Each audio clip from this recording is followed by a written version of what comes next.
Ladies and gentlemen, solitude is not a punishment, it is an education. When a man finds himself alone, truly alone, without the comfort of companionship, validation, or support, he is presented with one of the rarest and most raw opportunities for personal transformation.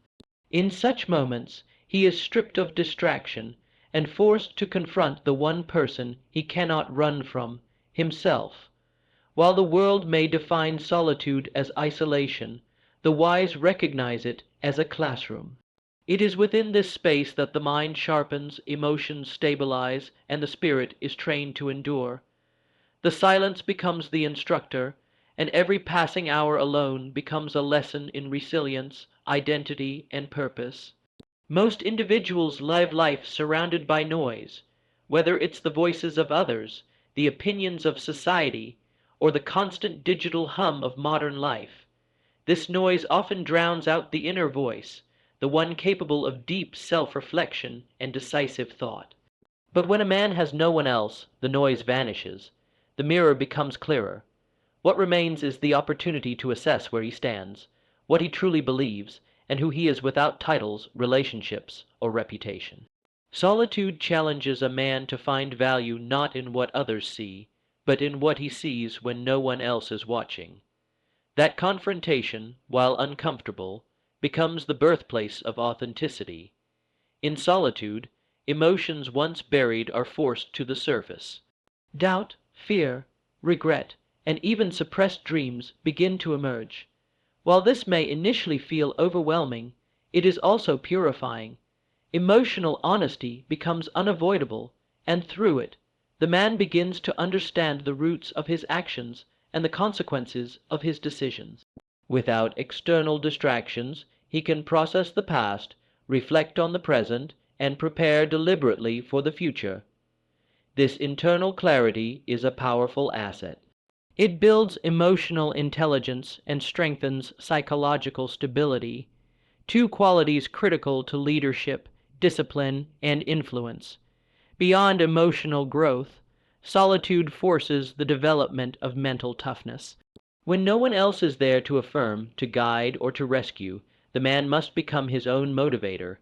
He learns how to speak to himself, not with self-pity, but with power.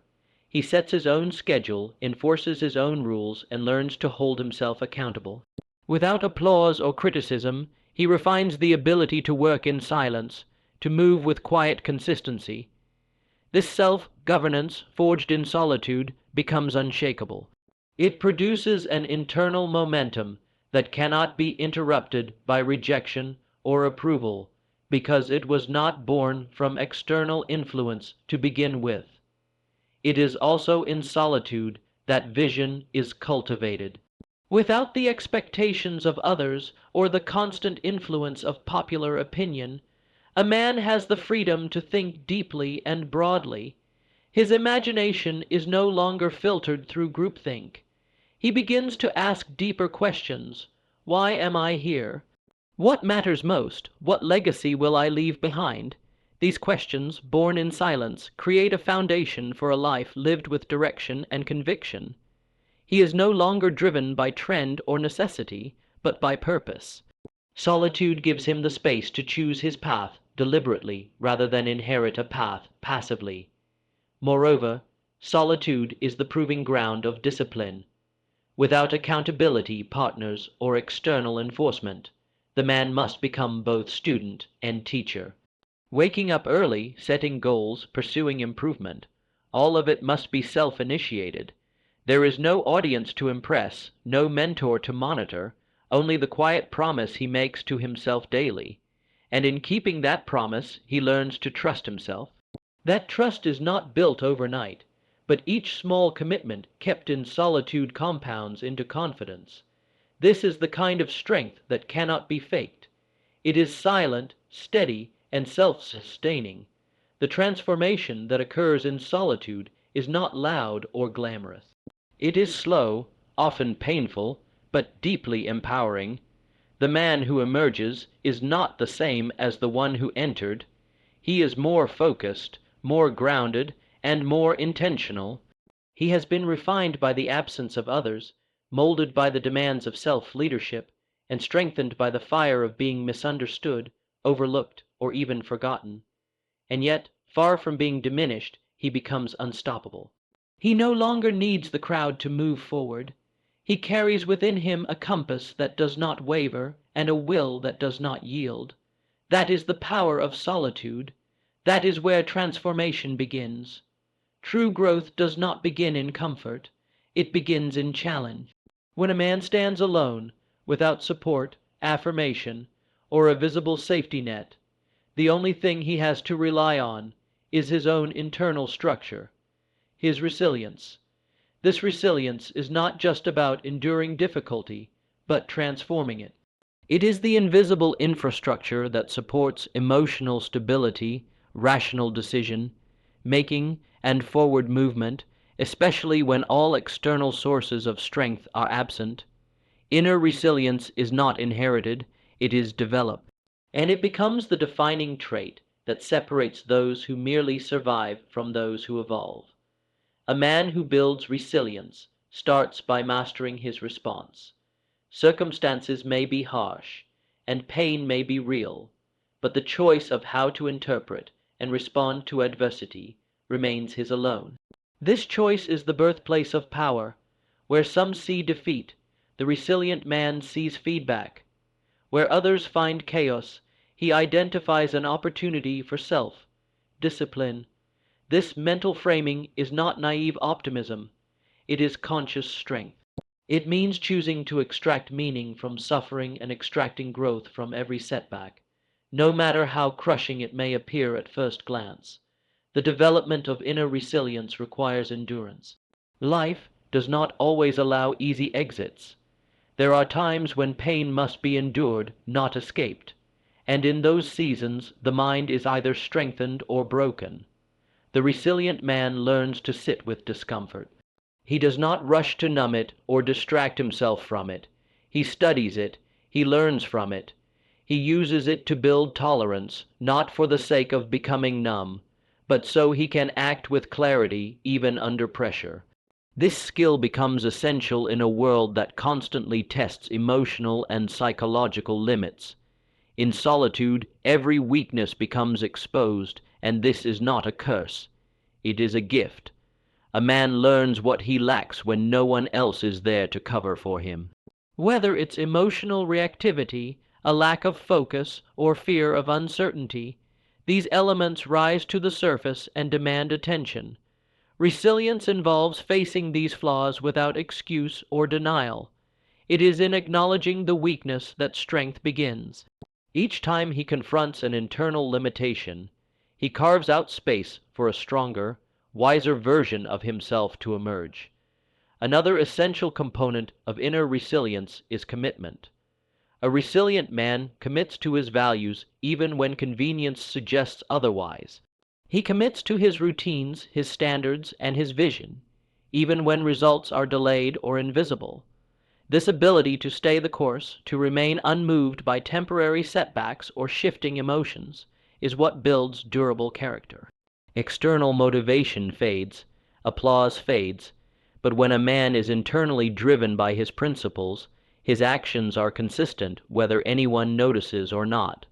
That consistency, practiced over time, forms the backbone of resilience. Resilience is also deeply connected to self-respect. When a man keeps going, especially when no one would fault him for quitting, he earns a kind of respect for himself that cannot be granted by others. He knows the weight he has carried, he knows the tears he's held back, the doubts he's faced, and the fears he's overcome. That quiet knowledge of his own perseverance becomes a source of pride, not in an arrogant sense, but in a foundational one. It tells him that he is capable, that he is not fragile, that he can be trusted by himself and eventually by others. As growth takes root, inner resilience begins to multiply. What once felt overwhelming becomes manageable. What once seemed impossible now feels like a necessary test. The man does not become numb to difficulty, he becomes equipped for it. He begins to view hardship as part of the process, not a detour. This perspective shift changes how he plans, how he reacts, and how he leads. Because he has been through fire and remained standing, he becomes a stabilizing force not only for himself, but for those around him. People begin to look to him not because of his words, but because of his presence. He has become the kind of man whose strength was not borrowed, it was built. In the end, inner resilience is not something visible to the world, but it is always felt. It is the quiet determination that refuses to break. It is the calm under pressure. It is the discipline to move forward without permission or praise. And most importantly, it is the foundation upon which all meaningful, lasting growth is built. Without it, success is temporary. With it, a man becomes unstoppable, not because the world made him strong, but because he made himself stronger than the world. There comes a moment in every man's life when he must choose between relying on others and relying on himself. This decision often doesn't happen all at once, but is revealed in moments of hardship, disappointment, or abandonment. When the calls go unanswered, when no one shows up, and when encouragement is nowhere to be found, a man is confronted with the truth about dependency. He realizes how much of his motivation, his confidence, and even his identity has been outsourced to external sources. This confrontation is not pleasant, but it is necessary, because it is here that the path to self-reliance begins. Dependency, by its nature, creates vulnerability, not the kind that builds connection, but the kind that weakens the will. When a man becomes emotionally or mentally dependent on others to validate his purpose, to push him toward action, or to anchor his self-worth, he relinquishes control over his own life. His progress becomes conditional. His discipline becomes situational. His mindset is governed by the reactions, expectations, or presence of others. In such a state, growth is limited not by potential, but by permission. He waits to be told he's good enough. He hesitates when approval isn't guaranteed. He moves with uncertainty because his compass is external. But when support systems fall away, whether by betrayal, distance, or silence, a man is forced to look inward. He must become his own foundation. This is not bitterness, but awakening. He begins to see that self-reliance is not a rejection of people, but a prioritization of principle. He learns to act not because someone else is watching, but because excellence is non-negotiable to him. He learns to stand firm in his values, even when it costs him connection. He learns to motivate himself at 5 in the morning, when there is no crowd to cheer and no praise to receive. This is when character is carved. The process of developing self-reliance is not instant. It is forged in small, private decisions, waking up on time without anyone checking in, finishing work without needing affirmation, choosing discipline when no one else would know the difference. These acts may appear insignificant, but they form the structure of a self-led life. Each decision made independently adds another brick to the foundation of a man's inner fortitude.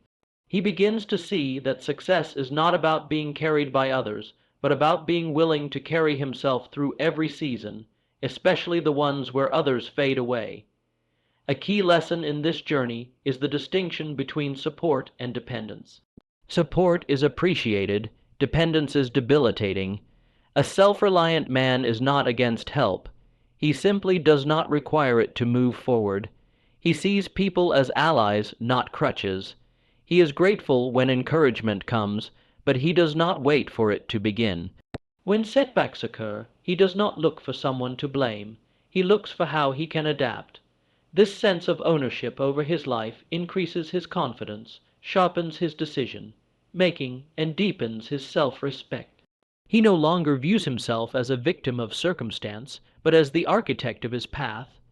Dependency also affects how a man handles relationships. When he is dependent, he often overextends, overcompromises, or hides parts of himself to preserve the connection. He fears losing others because he has not yet learned how to stand alone. But when self-reliance takes root, relationships become choices, not needs. He interacts from a place of strength, not scarcity. He does not manipulate or beg, he leads with clarity and consistency, and when necessary, he walks away without losing his sense of self. This is not coldness, it is maturity. It reflects a man who has learned that being alone is not the same as being lost. Ultimately, the transition from dependency to self-reliance is a rite of passage. It is the journey from being shaped by others to shaping oneself. The man who takes this path does not become arrogant or self-absorbed. He becomes grounded. He still listens, learns, and collaborates, but he no longer leans on others to do the work he must do himself. He no longer fears silence, rejection, or solitude. He moves with quiet confidence because his strength is internal, not borrowed. And in a world that constantly tempts people to give away their power, he becomes a rare presence, a man who owns his life from the inside out. Silence can be uncomfortable. It strips away the noise, the distractions, the busyness that many use to avoid deeper thoughts. But silence is not the enemy, it is the entry point. It is where clarity begins. When a man is surrounded by noise, he reacts. He moves from one obligation to the next, one conversation to another, never having the time to ask why he does what he does. But in the stillness, when the phone stops ringing, when the doors stop opening, when the crowd disappears, he begins to hear what truly matters. That is where purpose starts to reveal itself. When a man has no one but silence, there are no longer expectations to meet for others. The masks come off, the performative parts of life fade. What remains is the unfiltered self. For many, this encounter is unfamiliar and uncomfortable. It is easier to be who others want you to be than to sit down and ask, "Who am I without them?" But those who are willing to wrestle with the quiet will discover something most never will: direction. The absence of noise becomes the presence of meaning. In that environment, a man begins to see his life not just as a sequence of actions, but as a mission waiting to be defined. Silence forces confrontation. It brings buried dreams back to the surface. It replays moments of compromise. It reminds a man of the promises he once made to himself, and the things he said he would never become. This confrontation is not designed to shame, it is designed to awaken. In stillness, the truth is loud, and while that truth may be uncomfortable, it is the starting point for any man who wishes to live on purpose instead of just existing. Purpose does not come through convenience. It is found in intentional reflection, and that process cannot occur when a man is always surrounded by noise and distraction. Clarity comes when there is room to think deeply. When a man is isolated, he begins to question not just what he does, but why he does it. He examines the patterns of his life. He sees which decisions brought him closer to peace, and which led him into cycles of regret. These realizations are not accidents. They are the product of stillness. In this environment, the superficial fades. What emerges is a sense of calling not a random goal or a temporary desire, but something rooted, something that aligns with both conscience and capacity. It is often subtle, but once identified, it pulls a man forward with conviction. In silence, a man also finds the space to imagine. Not all dreams are born in public. Some of the most powerful ideas begin in the quiet moments when a man is alone with his thoughts. These ideas, unpolluted by outside influence, are pure. They are not shaped by the trends of the day or the opinions of the crowd. They are born from within, out of deep observation and personal alignment. The silence acts as fertile ground, where thought matures into vision, and vision grows into direction. A man does not need a stage to find his path, he needs stillness. One of the most transformative aspects of silence is that it slows time. In a world obsessed with speed, silence invites slowness, and in slowness, reflection becomes deeper. The man who embraces this pace is not less productive. He is more focused. His actions are not hurried reactions, but deliberate movements aligned with his core. This focus separates him from those who are always busy but rarely fulfilled. He may do less, but what he does carries more weight. His life becomes guided by intention, not impulse. Many avoid silence because they fear what it will reveal. But the man who is brave enough to sit in the quiet learns that it is not emptiness, it is presence. It is not the absence of meaning, it is the space where meaning emerges. He learns to listen to the signals within himself, the ideas that surface, the values that solidify, the vision that sharpen.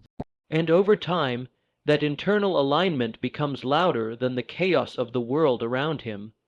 Purpose is not handed to a man, it is uncovered, and that uncovering rarely happens in the noise. It happens when he stops running, stops performing, and starts listening. The silence once feared becomes trusted. It becomes a companion, and in that quiet place a man finds something more valuable than applause or approval. He finds direction.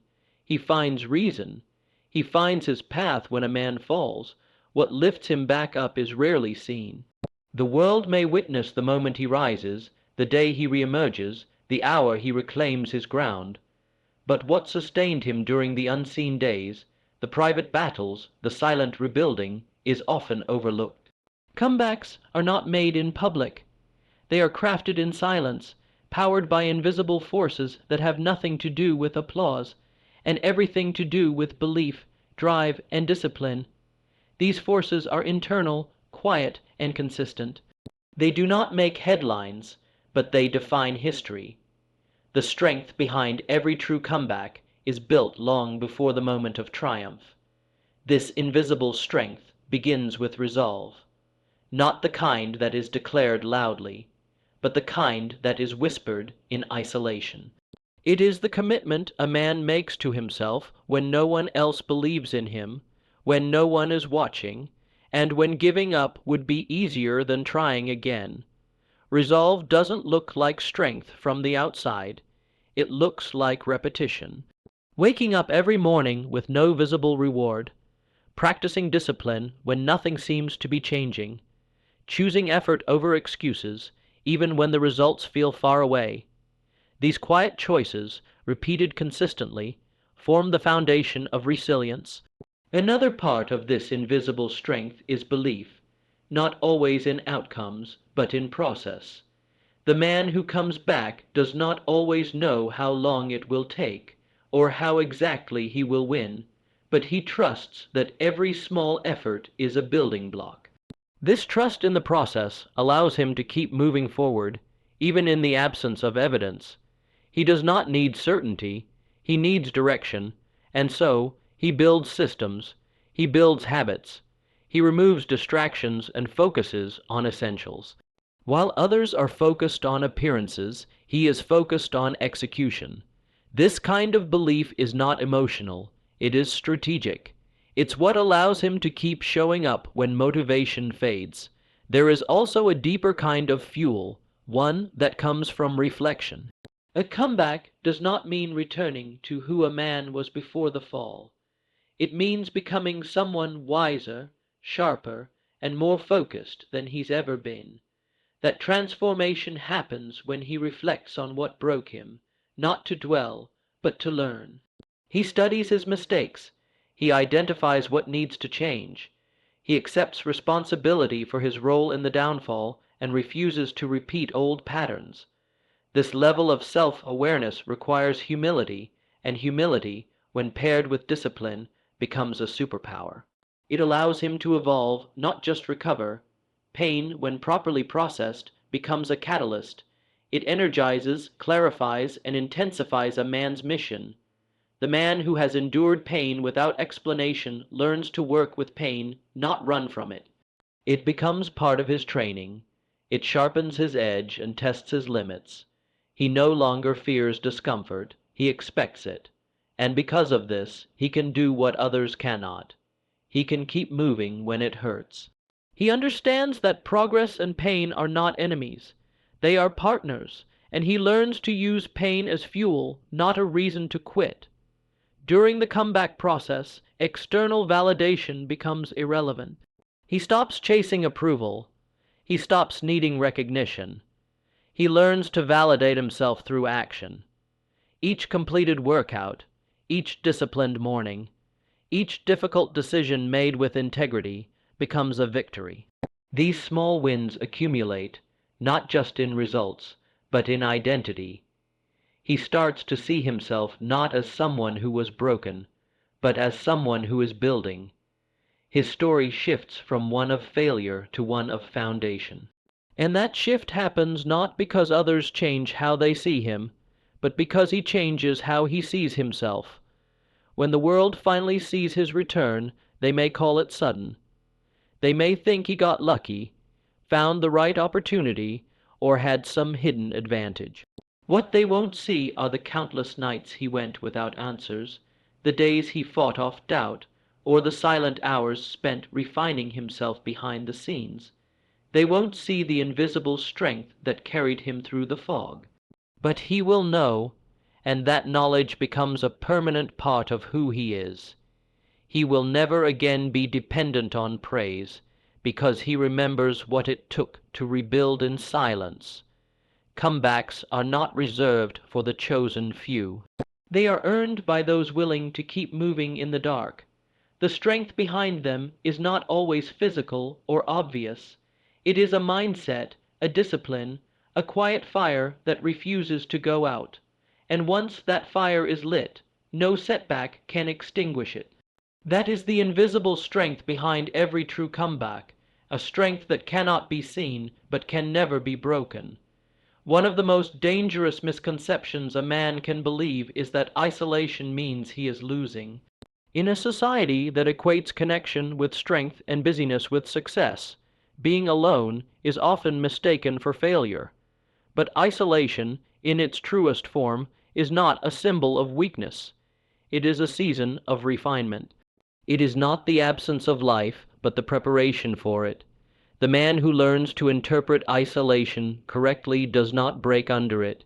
He becomes sharper, more grounded, and more dangerous, in the best possible way. When a man enters a season of isolation, it often follows a period of disappointment, loss, or disconnection. The phone calls slow down. The invitations stop coming. People pull away, or maybe he steps back voluntarily to protect his peace. In those moments, the temptation is to see himself as rejected, forgotten, or irrelevant. But that's not the truth. The truth is that isolation is not always about others leaving. It's about being repositioned. Life is pulling him away from the noise to give him something deeper. It's not subtraction, it's setup. The silence that comes with isolation often creates discomfort. Without constant external interaction, a man is left with his own thoughts, memories, and questions. But discomfort is not destruction. It is instruction. It teaches him to sit with truth, to confront patterns, to make peace with himself. This kind of self-awareness is rare in a distracted world, and it's why those who endure isolation with intention often reemerge with clarity others cannot access. They've seen who they are beneath the surface, and because of that, they become harder to manipulate, mislead, or defeat. Isolation also tests a man's discipline. Without a crowd to hold him accountable, he must choose structure for himself. No one will tell him to wake up early, to work on his craft, to keep training, or to stay focused.